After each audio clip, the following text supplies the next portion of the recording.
Welcome to this latest edition of the All in Skills podcast. This week, I'm delighted to be joined from the UK by Christine Mera. Hello, Christine. Hi, delighted to be here too.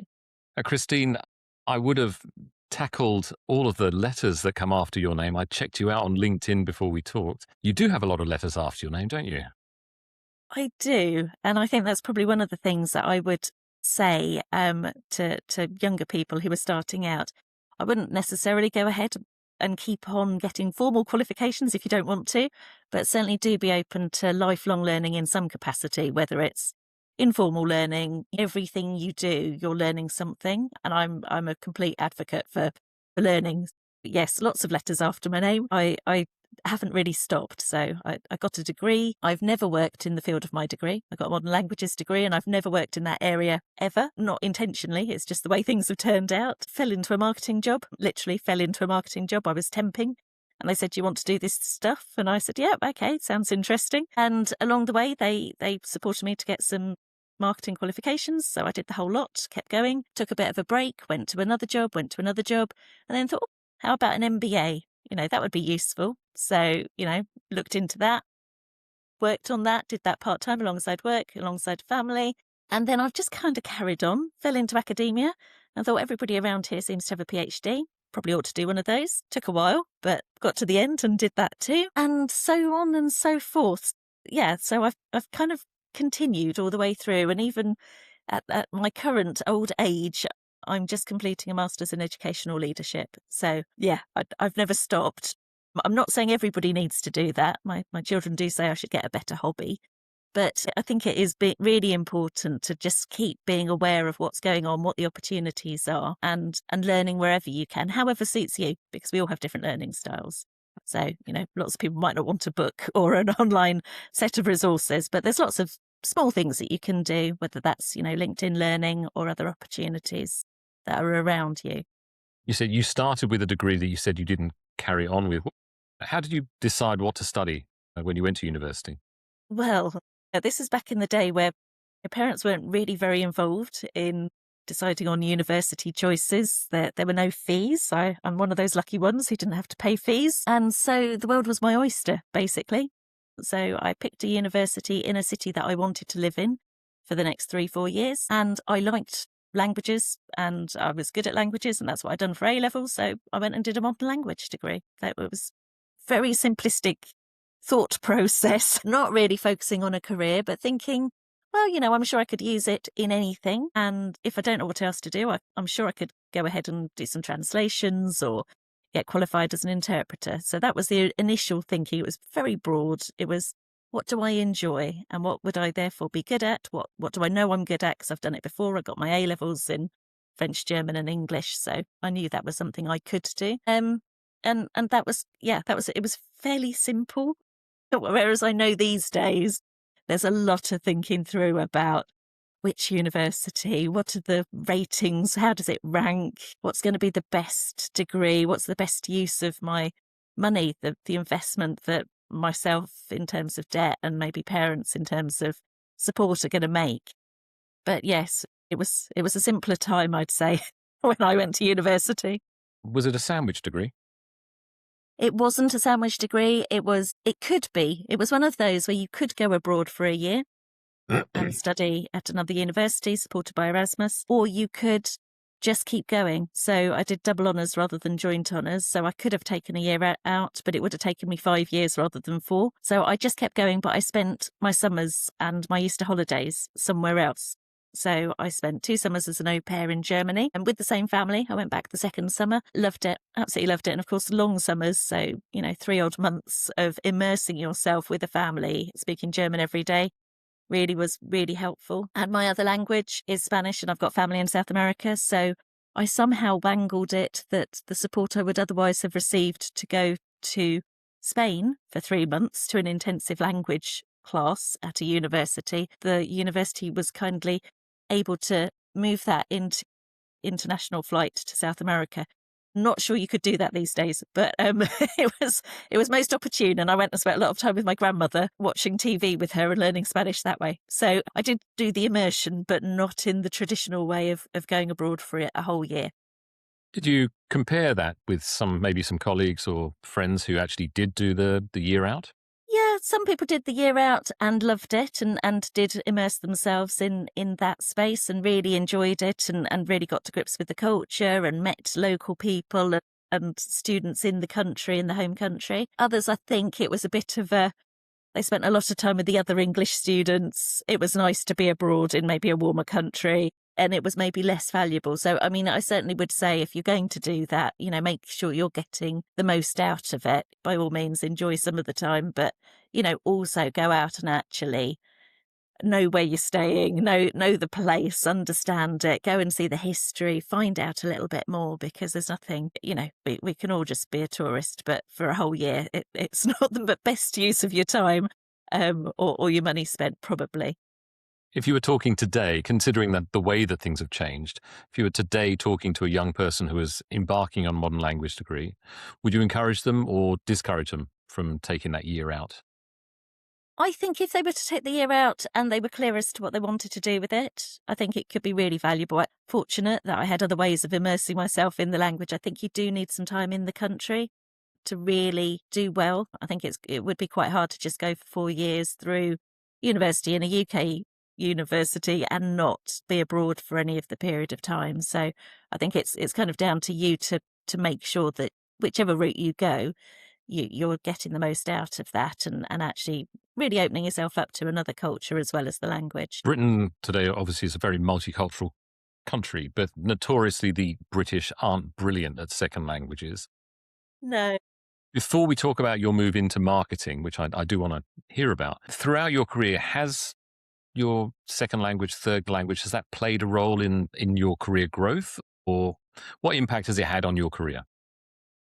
Directly hasn't. I haven't used it in any job I've ever worked in. So I always say this, I don't work in my degree, in my initial degree. However, where it has influenced and changed things is I think it changed me, and I think that's important. I think the time that you spend away from home, being independent, does add so much to your personal growth and development that is useful to employers. Particularly if you can position it in the right way, think about your skills that you're developing, not just in terms of actually, living away from home, but also that independent study, that ability to be able to go and find what you need rather than relying on somebody to deliver it to you. That can be really helpful. Using the experience in the right way, I think has definitely helped me.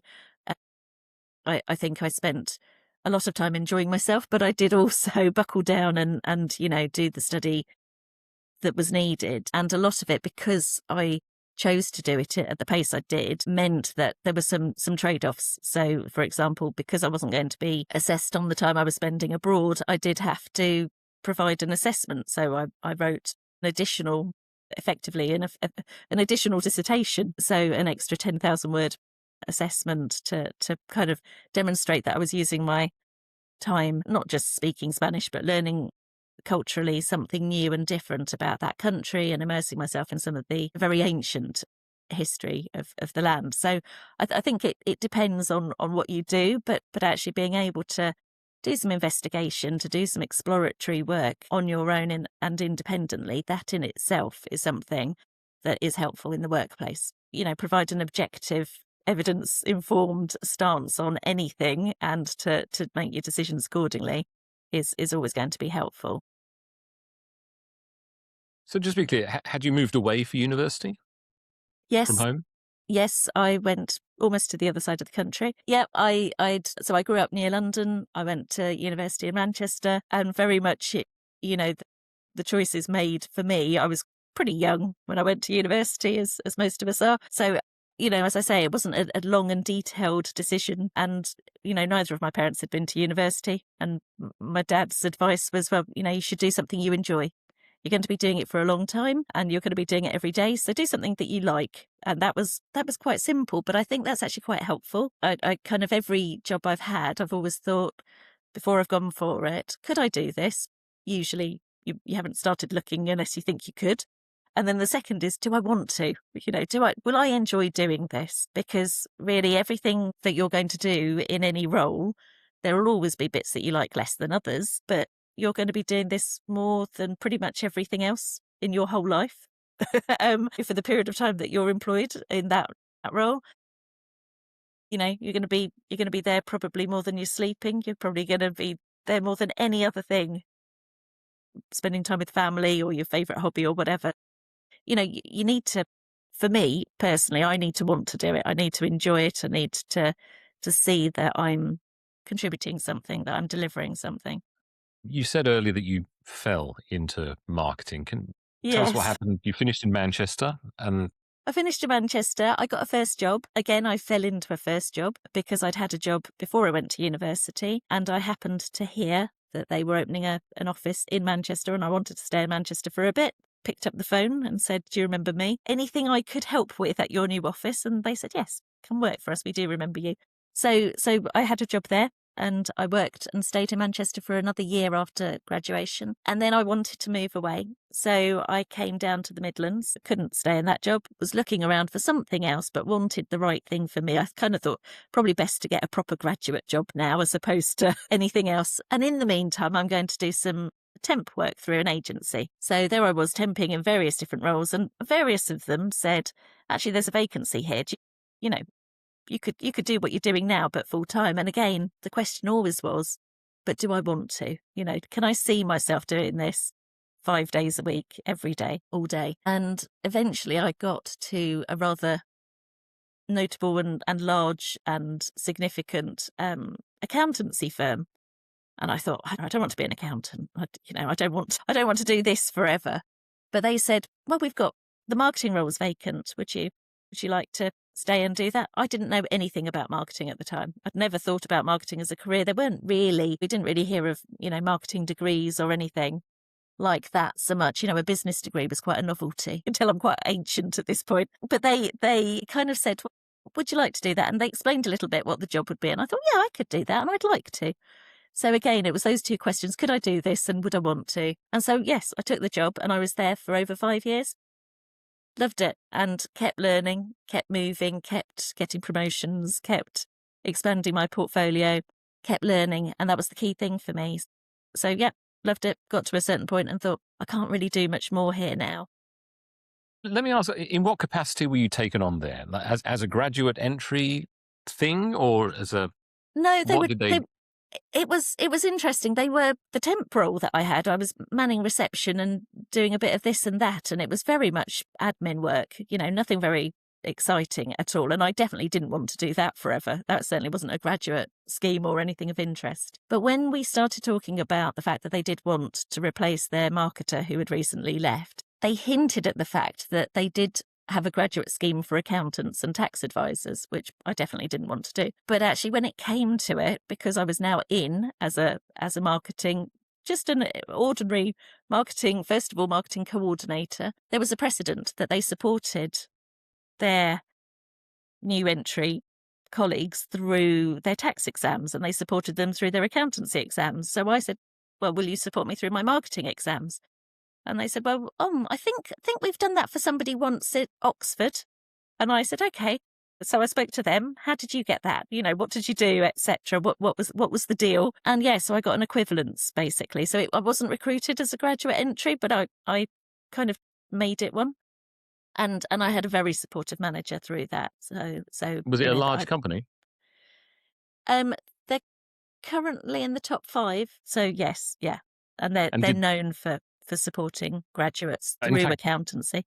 that was my next question actually was in terms of nurturing and helping and a young person entering Yes. the job market. Was there a lot of support? Sort of. There was support in terms of they had a package which was, we will pay for your exams, you can have this time off, you do this, you can't have that time off, you have to go to the classes, etc. So there was a precedent for a package of support, but it did also require some real commitment and delivery of study from me too. But it was an interesting one because they hadn't done that at this particular office ever before. And it was all a bit new to them and they weren't really quite sure. There wasn't anyone particularly for me to learn from at that office. So it was about finding others, going to the London office, going to HQ there, going to, linking in with my counterparts in other offices in the same county, particularly the bigger offices, to kind of learn and understand a bit more. So kind of yes and kind of no. But the partners where I was really didn't really have, they'd never done this before they'd always just had a local admin person who was happy to do a bit of the marketing. So it was new to them as well. But they were keen to support, and that was the important bit. I wasn't seeing any further new stuff. There wasn't anywhere else to, there wasn't more to do there. So I started looking about, and I thought, this marketing thing, it's quite good, but largely I'm helping quite wealthy people get wealthier. How about if I did something slightly different? So I went to work for a large international aid agency in their comms, in their marketing space. And again, lots of different opportunities, very large organisation, very happy to do internal secondments, you had to apply for them, you had to be successful, but lots of opportunity for personal growth and learning. And that really motivated me. I really did believe in the mission of what they were trying to achieve. Really happy to support that with the skills that I'd acquired. And yeah, fantastic experience. Still look back very fondly on that one. Was that all? Was that sure? Yes. I was entirely head office. I did have the opportunity to go out to Africa at one point, one particular country, one particular thing that they wanted to some communications around, but I chose not to. I had a very young child at the time, and it wasn't the right time for me, and I didn't think I'd be able to give them enough value to make it worth the investment, because obviously it's a cost to them, and I'd want them to get at least what it was worth. I saw in monetary terms out of me in return. So no, I was all entirely onshore. But I got asked to be involved in a complete brand overhaul, to man up their, or to head, I should say, their market research. Quick catch there. To head up their market research area when that was vacated for a while. So, lots of different opportunities, lots of skills learned, and really interesting to see how a really large organisation with a very complicated stakeholder map needs to communicate with all those different stakeholders in order to lead effectively. And I think that's something I've really held on to throughout my career, because anywhere you work, there's always, you have to balance the needs of different employees, your customers, obviously, and others, sometimes policymakers, sometimes other stakeholders. But I would say that organisation had the most complicated group of stakeholders, all wanting different things, and often those needs conflicting, and how to communicate your way through that was pretty much a masterclass, I'd say, in terms of learning and personal development for me. Yeah. So I look back on it very fondly. Met some wonderful people, very, very wonderful people, and in touch still some 20 odd years later with many of them. So that was a fantastic experience. So I think, again, it comes back to, how keen are you to keep on picking up new things? Every challenge really is an opportunity, and some challenges can seem incredibly tough at the time, and you think, how would I ever solve this conundrum of, this person wants this, but that person wants that, and we can't do both.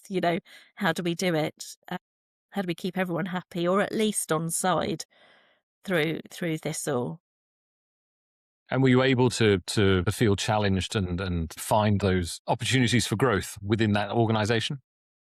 Absolutely. I think I had, over the time I was with them, which was a number of years, I must have had 5 or 6 different roles. There was always something else coming up, and I'd be like, oh, that looks interesting, So, stayed in each role for a significant period of time to really understand it, learn it, contribute.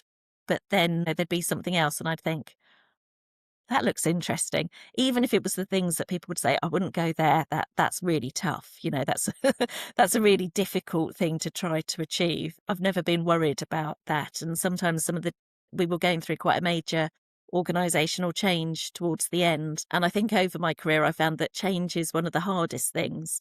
But for me, it's also one of the most interesting things, because organisations do have to change. If they stayed static, they'd all die off like dinosaurs. But it's very hard to bring people with you along that journey. And you're not going to manage to bring everyone along. But it's a fascinating challenge to try, um, and to kind of get the best that you can out of your colleagues along the way. Yeah. So And this whole time you're living in the Midlands. yes, pretty much where I am now. I haven't really. I've moved in the area, but yeah, stayed broadly around here since the mid-90s. So, um, and there's always, I think people naturally might gravitate to some of the cities looking for work and think that that's the only place that you could possibly work, but you can commute from all sorts of places. So, considering what your journey time realistically would be isn't a bad thing. And, having a little bit of space at the end and beginning of each day to kind of collect your thoughts is not necessarily a bad thing. Yeah, I think sometimes we forget that, actually, if you were in the middle of London, you might still have to commute Uh-huh. over an hour just to get to work anyway. So True. That's true. you may as well be somewhere else, if that's also going to afford you the sorts of opportunities that you'd be interested in. Now, at this point, you'd already started a family. Yep. Presumably, the desire is for a bit of certainty and security, but you left. You moved on. Yep. Um, I guess I'm not worried about that so much. I think, yes. I mean, I don't know if it's impetuous or calculated risk, but I think, yes, I actually moved on at the end of my second maternity leave. So probably that drive for stability should have been stronger. But I think sometimes it just feels like it's the right time, and I don't think we should be scared of change. I think sometimes, when you've achieved what you want to achieve, you've done what you want to do, and actually maybe it's time to do something different. If that's, what your heart is telling you that you need to move, then I don't think that should be something we should be scared of. I think in the world today, it could be as easily your employer telling you, sorry, but it's time for you to move. So you might as well, proactively take that control and do things at your own pace and speed Uh, and pivot where you want to. uh-huh. So that's a personal view. I mean, that wouldn't sit with a lot of people I know Did that have you intentionally kept my mortgage low, etc., so that I can. were you approached by a headhunter? How did you make the move after you No, had your second child? yep, I had a second child, and I thought I don't want to go back to commuting right now. I want a little bit of time to settle the first one into school. I've got a newborn baby, etc. So I want a bit of time. I took my maternity leave, and then I took the summer because I thought it's kind of the summer that I'm going to have before my eldest starts school. Took the summer, knowing that I didn't have a job. That was fine. But I'll start having a look. And actually, before really the summer had started, I'd already made this decision. I'd already decided, I'd already said I wasn't going back after my maternity, etc. And before the summer had really started, that I had kind of allowed myself as downtime, I'd found myself a new job, and I had to negotiate with them that they would hold off and let me have the summer. so so it wasn't a bad move. It was I could have stayed on. I could have, there was lots going on, but much as I did love that previous employer, they were moving their offices. It was going to extend my commute time. I just thought sorting childcare and wraparound care for another and a long commute. And, do I really, really want it? And I guess that's the question, isn't it? Do I Uh-huh. really, really want to go back? What will I be going back to? I'll be going back to what I've already done. I know I can do that. I want to do something new now. So I went off and found myself a new job at what was the local education authority. So, in the UK, we have councils who used to provide support to all the schools in their county, the state schools, via a local education authority. And this element, that they were basically disbanding the LEAs at the time, that was happening across the country.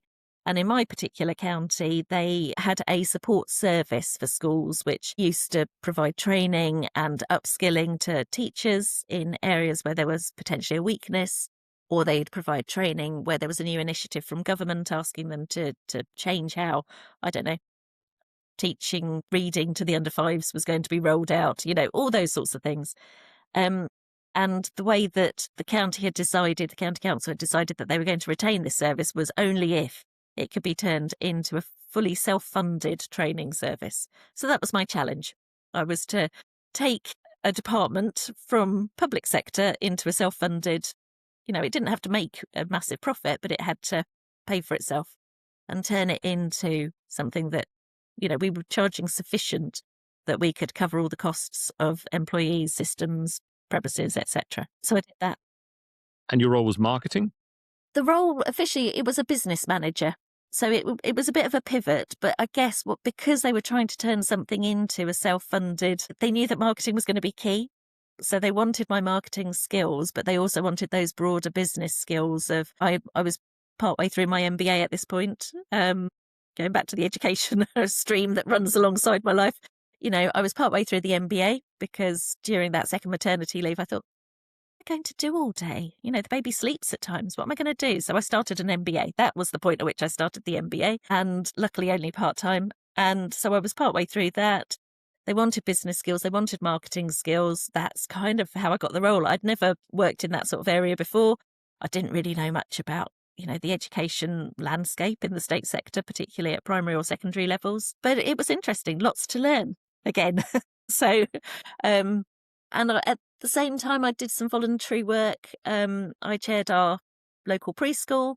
That gave you some insights as well. It was all about, being busy enough with things that were going to occupy my head as well as Just out of yes, interest, when you went for this job and you understood that you weren't fully qualified, like you didn't have all the relevant experience, how do you approach yeah. that in an interview? How do you address those concerns that maybe an employer's got that you might be the right fit, but clearly there are gaps? Firstly, I think it's fine to acknowledge that there are gaps. You can say, I can see on the job description that you're looking for this, this, and this. I know I don't have those yet. I'm going to fill those gaps if I am successful by doing these things. I would be really grateful for a mentor, for example, or I would be really keen to enjoy and join any existing networks that you have. That would help support me fill those gaps. I'm a quick learner. I can show you I'm a quick learner. I've look at these things and you can demonstrate from your previous experience that you can fill those gaps and how quick you could fill those gaps. And actually you can minimize how important those gaps are because you're going to actually do these other things, where there aren't gaps, you're going to do those to such an extent that the gaps, yes, they're a risk for them, but you show how you would mitigate that risk for them by plugging the gaps as quickly as possible and by actually providing these other benefits. And I think that's a key thing, isn't it? You can't pretend that you can do everything. Sometimes people do, but it normally falls over at some point. A previous female guest on a podcast, she had read research that apparently women, if there's a list of 10 prerequisites or requirements for a role, a woman won't feel comfortable unless she fills 8 or 9 of those 10, whereas a man will be happy to go in with 2 or 3 and then basically bluster his way through the other 7 or 8. How do you feel about that? Is that your experience, or how does that apply to you personally? Oh, that's interesting. I absolutely think that research is probably valid. I would concur with what I have seen. I think it is an interesting one. I think there is sometimes women probably aren't as self-confident as they ought to be. I think that's definitely a learning there. But personally, for me, I would rather say, okay, well, I can meet 6 or 7 of those criteria. I won't go for the 8, 9, 10, but 6 or 7, that's good enough. I'm probably going to be up against several men who have only got 2 or 3. So, well, I'm still quite a good candidate here. So how about, and I'm being flippant when I say I'm going to be up against men who've only got 2 or 3 because of the comment you just made. But that's the reality, isn't it? You're not really competing against other people. You're just there to demonstrate what you can do, what you can bring, whether it's for the recruitment panel or the recruiters to decide whether you're the right fit or not. And sometimes you're not, and they've made the right decision. Sometimes you are, which is great, happy days. Sometimes they think you're not, and you possibly were. Well, it's life, isn't it? You've not lost anything. You're going to go off and find something else to do. So I don't really worry about so much, who else is applying.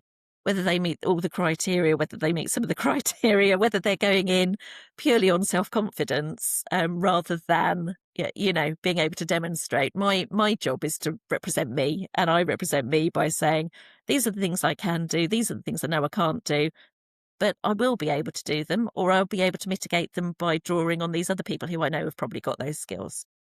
Have you ever found yourself on the other side of the table in I'm these often a situations? recruiter. Yes, And I've been so, on lots of recruitment panels. do you find that the same logic applies when you're thinking about yourself Yes. applying for roles and when you're observing others applying, and you're I think it's very interesting when you observe others apply, because everybody's obviously got their own slant on it and their own personal way of approaching, which is fine. I'm not saying that my way is right; it's right for me. But it is interesting because you do certainly come across the more confidence than substance type of interviewee. And personally, I think people see it quite quickly. If you've got a decent amount of emotional intelligence and a radar, and you've been, in the game long enough, you can see when someone's just blustering. Well, I don't recruit those people personally, because the flip side of someone who's just blustering is that once they're in role, they also have too much self-confidence to actually learn and fill the gaps that they've got. And they've got more gaps than the other people you could have recruited. So, they're not my top candidate. I don't go for confidence over substance. I want to see some proper substance. when you're recruiting, are you able to spot that through cover letters and CVs, or is it something you can only really spot when you see them in person? I think you can tell if a CV is slightly inflated. I think you can start to see if somebody is maybe overclaiming, because you will read it and you'll read it again, and if you're taking someone through to interview, you're going to have really kind of looked at it quite carefully. And sometimes, the flip side is also you try to give people the benefit of the doubt, so you might want to look at a CV and think, well, they haven't explained that terribly well, but maybe they have actually delivered more than they've explained here. So that'll be something I'd want to ask a bit more or understand a bit more through the interview. We generally have set questions, but it is also the framing of those questions that helps draw out some of those answers. So I think it, yes, you can see it slightly at CV. Cover letters are pretty standard these days, that less so, but CV, you can normally see it. I mean, if somebody says that they've done, they've achieved so many things and they were in that role for 6 months, I'm going to find it hard to really find that terribly credible. Okay, so back to the sort of this post LEA job. 2 children in tow, MBA underway. How did that go? How was that role for you? Yeah, it was something completely different for me, actually, working in the public sector. I've never done it before. I thought it would be kind of similar to the non-profit of a charity. Nothing like it. Very, very different environment. Unsurprisingly, I suppose, quite political. Interesting, definitely interesting. Learned a lot. I always say this, I learned a lot.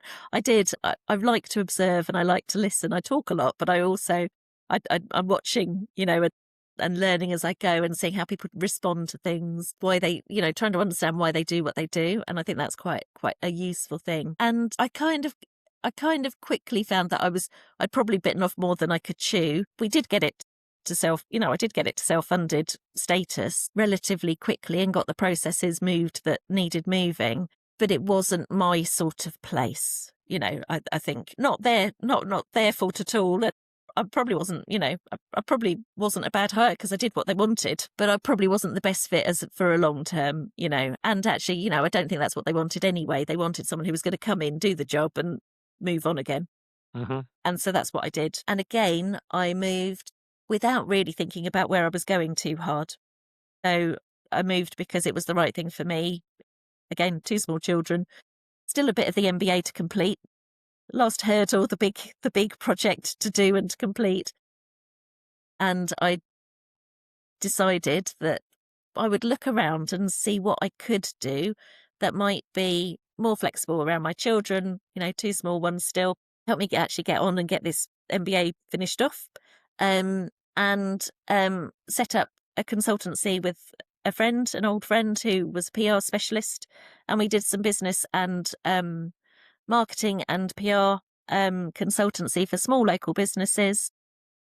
used some of that education experience. So there were quite a few school academies being created out of state schools, provided them with some support. They really enjoyed it. Very varied, lots of interesting stuff to do. Through that and through kind of extending my networking and my contacts and revisiting a lot of that, I ended up back in touch with the space where I had got my marketing quals in the first place. And they said, we could really do with you teaching. We need practitioners. We need some people who've done this successfully and who understand the qualifications. And so I started doing a little bit of that. And then they said, well, we could do with a regional manager. Would you like some of that? So I'm doing a bit of teaching. I'm doing a bit of consultancy. I'm doing a bit of regional manager, which was a part-time role, all nice and flexible, largely working from home, just going into the college to deliver the classes at the right points. Yeah, it was pretty nice, but the consultancy started to become actually too big, really, for lifestyle. You know, both of us had lots going on otherwise and personal lives, etc. And so actually the consultancy, we took a decision that we would let it, we didn't close it down immediately, but we would stop looking for work. We would look after what we had and we would see if it just carried on ticking along and we would let it go almost. So yeah, just let it go to dormant for a while. That was the plan. And I kind of fell into this teaching, management of teaching, academia world, which then brought me into a university. Oh, just a part-time role, managing the professional qualifications, the ones that you teach, the ones that you know lots about. You can manage all the people as you have been doing as a regional manager, but at this other full university, you can manage the recruitment and the tutors, the lecturers, etc. And then from there, right, you're very good on the professional courses. What about the marketing undergraduate modules? You could write some of those. It's all the same stuff. So I ended up full-time. Kind of where I ended up really was, okay, I could do that and I could try to keep a little, some elements of flexibility at different points in my life where I needed them. So I've been permanent full-time, I've been permanent half-time, I've been a visiting lecturer, I've worked for multiple different, both private training providers of marketing courses and management courses and universities over the last 15 odd years, something like that. So everything has been I've kind of fallen into it. There's not been a big career plan. I didn't say I want to one day, work in leadership of a very large university, but I've kind of always thought, yeah, that looks interesting, and I think I could do that. And that's always been my kind of way forward. So I think, there'll always be a question, well, what could you have done differently? And I don't really know, because that would have taken me down a route of, I guess, planning a bit harder and really considering options at each turn, as opposed to just being very open to opportunity and wanting to know more. I always want to know more. I'm probably the nosiest person, and that's been a driver all the way through. You've mentioned the children several times.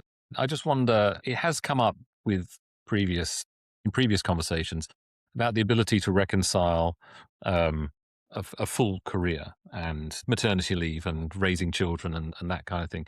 Has that ever been a problem for you, or have you found that to be a surmountable problem? I'm not saying it's easy, and I'm not saying it is as equitable as it possibly could be for different parents in different situations. But I think it's been all right. I think I think I've I think it's been a driver for me to pivot at times. When I've said, oh, I decided that role no longer was the right role for me. Well, it was because I wanted to still go to the sports day and the parents' evening and this and that. So it has been a juggle at times, but it's not been insurmountable. It's not been it's not been painful or beyond anything that I could or wanted to do. I mean, yeah, I don't know how other people feel about these things, but I've always wanted to work and I've always wanted to have my own income and my independence, and that's been important and actually essential. But also, I am a mum first and foremost. Yeah, I've managed to do the two and get a few qualifications under my belt at the same time. So I think it's fine. I don't know. I don't know what I would say if I was talking to a younger me or somebody in that situation now. I would say, Yeah, it's pretty tough, but you find the time if you want to. And if you are able and willing to turn your hand to different things, it will probably be okay. I think the evidence suggests that people have fewer children and later, right? That tends to be the Yeah, trend. yeah. I think that's true. And I think it is true that you probably find it harder if you take a bit of a career break. And I didn't really. I was straight back to work after the first one. The second one, I took the maternity leave and then said, I'm actually going to give myself a summer. Well, I didn't even, manage to do that really. I had to negotiate it back into the new job. So I mean, I think that's the tricky bit, I suppose, is that you don't really get more than the basic, legal allowance, I think, often. But there's always trade-offs in life, aren't there? Nothing's perfect and nothing's simple. You always yeah, it's always a bit of give and take. So it's just what it is, I think. Sorry, I can't look back and think, oh, I wish I'd have done that differently, or no, I was quite happy to where it was most important to me, or where I felt I needed to just say, I'm stepping off this bus right now because I want the flexibility and I'll work it out. It will work out because I will work it out. And it has done. It's been okay. You've been a lovely guest. Thank you so much for your time, Christine. Well, you're very welcome.